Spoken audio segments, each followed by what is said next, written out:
So this happened to me when I was in college, and it's still one of the creepiest things that has ever happened to me to date. It was about 2 a.m., and I was awoken in my dorm room by what sounded like screams in the next room. Obviously, being a college student, I assumed it was just some drunk kids messing around again, so I went back to sleep. About an hour later, though, I was awoken again, this time by heavy footsteps near my door. I opened my door a crack and saw a girl I knew from my dorm floor walking past with a big smile on her face. She didn't say anything, and I didn't ask any questions. I just closed my door and tried to go back to sleep. But then a few minutes later, the same girl knocked on my door.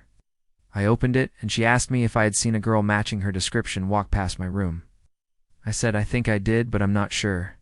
I was half asleep at this point, so I probably looked super unfazed and non-committal. She thanked me and walked away. I'd never been particularly close with this girl, but I remember thinking it was odd that she was asking about another girl who looked like her. I shrugged it off and went back to bed. That was when things started getting weird. At first I felt something brush up against my arm, and I assumed it was just my blanket or my sheets. Then I felt something else brush against my leg, and I opened my eyes. Sitting at the end of my bed was a girl who looked exactly like the girl who had been standing at my door earlier. She was pale as a sheet, had wild, tangled hair, was wearing clothes that were way too big for her, and had a pair of scissors in her hand. She looked down at the scissors and then raised them above her head, like she was going to attack me with them. She didn't say anything, but I don't think she needed to. I could tell exactly what she was planning on doing based on the manic grin on her face. I screamed at the top of my lungs and she lunged at me. I managed to get out of bed and run to the other side of the room before tripping over my suitcase and falling on the ground. The girl with the scissors stood over me and continued to grin, but I couldn't see her face because she was blocking it with her hands. This is where I black out. Well, not really. I just can't remember what happened next. But according to my Ra, who was called down by my screams, I apparently crawled into a corner and curled up into a ball, while the girl stood there and kept lunging at me and trying to cut me with the scissors. The Ra said that she had no idea how long we had been in there for, but that it must have been at least 10 minutes. Eventually, I was able to get myself to stand up and get out of that room, and the Ra helped me call campus security. When we got back to my room, the girl was gone. The only things left behind were the pair of scissors and a note that read, "Don't worry, I'll be back." Nobody ever ended up finding the girl, and campus security just ended up tearing the note and throwing it in the trash. They said that they would keep an eye out for her, but that it was probably just some crazy person who snuck onto the floor. My RA stayed with me for a bit after this, but eventually she had to leave and go do her rounds. My parents ended up flying out to come take me home, since I didn't feel safe staying on campus. While all this was going on, I had completely forgotten about the clothes that I was wearing. I hadn't even noticed that they weren't mine. It wasn't until I was home in my own bed 2 days later that I took a good look at them. They were a girl's clothes. Whoever they had belonged to hadn't been particularly stylish, since all I was wearing was a ratty old sweater and a pair of stained sweatpants. The sweater had a hole in it, and the sweatpants were tied together with a piece of string because the drawstring was missing. What freaked me out even more was that the sweatpants were a size too small for me. The girl who had broken into my room was shorter than me and smaller than me.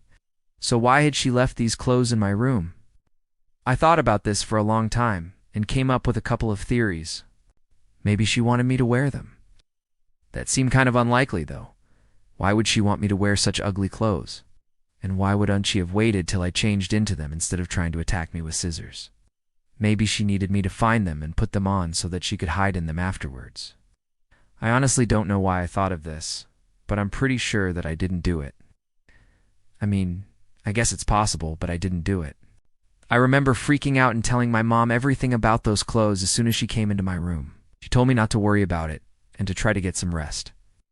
But I remember feeling too scared and violated to fall asleep that night. To this day, I still don't know whose clothes they were or why she had left them in my room. After my parents flew back home, I ended up returning to my dorm and finishing out the semester. Every single night I would check under my bed and in my closet before going to sleep, just in case. I didn't see her again, but I found a bunch of strange things in my room afterwards. A couple of my classmates had apparently been pranking me the entire time and had been putting these things there. It's funny now, but at the time, I was absolutely convinced that the girl was coming back to finish what she had started. If you've ever watched the movie Audition, this is basically the same scenario except in that movie. The girl hides in the closet and then jumps out and attacks the main character. After that night, I never slept with my door open again, and I always kept a flashlight beside my bed. I also made sure that I didn't have a pair of scissors anywhere in my room, just in case she did decide to come back. I've shared this story before, and most people assume that the girl was just trying to scare me, but I disagree. I think that she meant to hurt me. I honestly don't know why she would have done that, but I think that's what she was trying to do. I'm still not sure if it's better to leave your door open in college or not. On one hand, it's good to build relationships with your neighbors and make friends. On the other hand, though, doors are flimsy and don't offer much privacy. When I was in college, I decided to keep my door open because I'm super friendly and love meeting new people. However, I wish I had known about this Reddit story beforehand. So should you keep your college dorm room door open or closed? What do you think? Let me know in the comments below. If you enjoyed this video, then make sure to subscribe for more creepypasta stories. Also, if you're looking for a good book to read, then I highly recommend checking out a popular subscription service. Thanks so much for watching, and I'll see you in the next one.